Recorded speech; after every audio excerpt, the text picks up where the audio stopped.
Daktari Cheruiyot, nieleze, ulianza kutibu hawa kondoo miaka mingapi? Kwa hakika nimekuwa katika hii shamba kutoka kwa miaka takriban 8 sasa. Miaka 8? Miaka 8. Umeona tofauti yoyote tangu wakati huo? Nimeona tofauti kwa vile mkulima ameweza kusalisha kondoo za kisasa. Naam. Kumbuka kwamba nipo katika Amago Dorper Farm. Hapa tunakwenda kufanya matibabu rasmi kutokana na pepo punda. Umesema hiyo ni tetanus. Tetanus. Na moja umesema? Na clostridium. Clostridium. Bila shaka. Karibu. Asante sana. Na kubwa hapa nimeona kondoo wako wana afya njema kweli kweli. Wako na afya njema kwa ajili ya malisho bora. Okay. Na vile vile matibabu yako. Matibabu yako. Sasa utajuaje kwamba huyu anafaa kutibiwa na huyu hafai? Kitu cha kwanza ni kwamba kondoo huwa na nguvu nyingi zaidi. Iwapo ako mgonjwa ataanza kulegea kwa kikundi. Kwanza anaanza kusimama peke yake. Kondoo sana wanaenda kwa kikundi. Oh, okay. Lakini ukiona mmoja amesimama ujue hakika kuna shida. Nimeona umeshika kitufe moja hapa. Hii kifaa kwa hakika inafanya kazi iwe rahisi. Kwamba inadunga wanyama 15 kwa dakika 5. Una jina lake? Jina lake haswa labda kwa Kiswahili hapana. Lakini kwa Kiingereza inaitwa hypodermic syringe. Oh, okay. So hiki kifaa kwa sababu moja unavuta dawa 30. Okay. Na kwamba inadunga kila mnyama anachukua ile mnyama mzima inachukua 2 ml. 2 ml. Yeah. So kumaanisha hapa utatumia kwa 15. Kwa 15. Oh, nice. So the first thing we take is we need to take out the vaccine. Okay. And what I'm actually doing right now is to have the vaccine. It protects against 2 diseases, which are very key in small stock. Okay, then so I have the vaccine with me. The reason why we want to do this vaccination is we want the youth to get the immunity, the protection, and the ewe and the lambs in that particular case.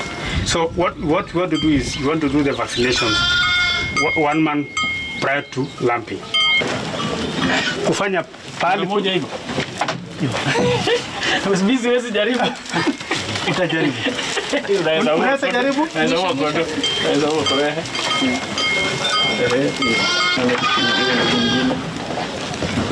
Kuna maradhi mingi ambazo huwa katika hawa kondoo lazima tuzingatie. Kwa sababu mkulima anapofanya hivyo unapunguza gharama ya kutibu na pia unazuia wale mimba zao ziwe kwa wakati unaofaa, zizae kwa wakati unaofaa. Moja inaitwa clostridium. Clostridium ni ugonjwa ambazo inatokana na wanyama kukula vitu ambazo hazijakauka vizuri. Inaitwa enterotoxemia. So hiyo inaanza kuleta sumu katika mwili wake anaposhaga hizo chakula. So ni muhimu tufanye hivyo kwa sababu unapata kwamba ikinyesha unapata kuna nyasi ambazo hazijakauka vizuri. So wanyama wanapokula kwa wingi inaleta sasa hiyo changamoto ya clostridium. So wakati huo unafanya vaccination wakati unatarajia kutanyesha na kutakuwa na chakula mingi ambazo ziko na maji. So clostridium. Na pia wakati huo unafanya pamoja na tetanus. Ni kwamba mnyama anapozaa unapata wako na vidonda. Na hiyo vidonda inakuwa rahisi sana ipate uchafu ambao inaweza kuleta tetanus. Na kwa uhakika hii tetanus inapokuja mnyama kubona itakuwa ngumu kidogo. So unapofanya vaccination utakuwa umefanya kazi mzuri ili kwamba mnyama wako aweze kuwa kwa shamba yako kwa muda inayofaa. Tail docking is very key. I would say tail docking, for example, in females. You want to do tail docking because you want to have what is called ease of mating. So that you are able to get your mating right. Okay. And for the for the rams, for the males. If you have your tail chalked, then you're able to have your animal in terms of fat distribution, normal distributed, so that you have an animal which is lean and very correct in terms of conformation. Tail chalking is done when the young ones are 1 week old. And the best thing to do is that you want to get that animal, and actually you do around the tail. You don't actually do close to the body of the tail. You do it in the middle of the tail. And the best thing is there's a very simple method to use for a farmer is using a ring, a rubber ring, which you have a tool called illustrator to be able to fit in the rubber ring.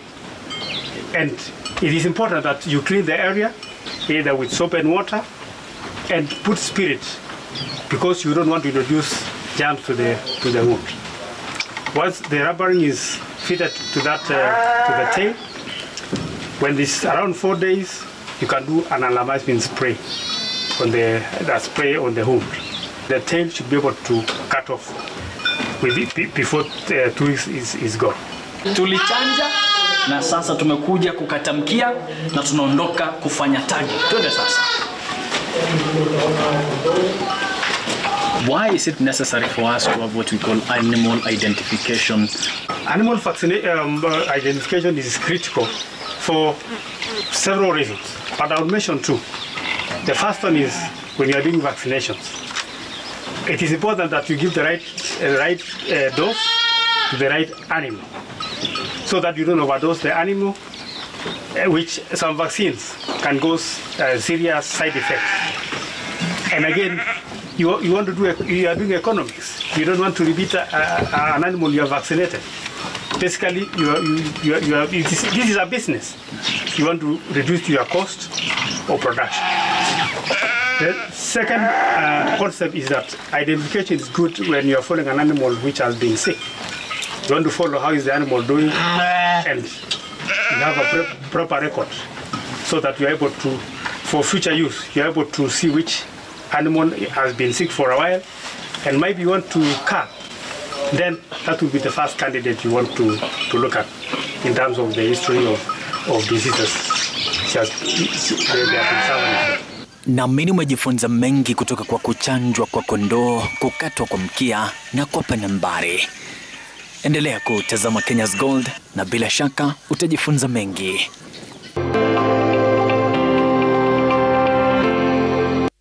Great feature there, Terry. So much to learn on vaccination, tail docking and tagging. Now, as we wind up, Martin, maybe a word of advice for the young people when it comes to venturing into agriculture.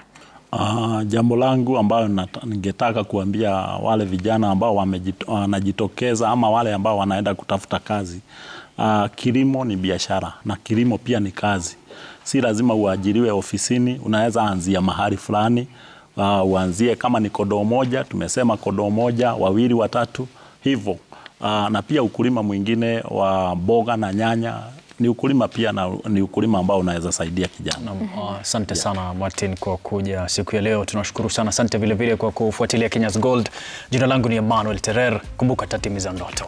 That's all the time we had for you. Thank you very much, Martin, for being a guest and dropping a lot of golden gems on our gold conversation today. If it's cold in your area, drink some tea, and then tomorrow we discuss about the tea sector. My name is Violeta Ngina. See you tomorrow.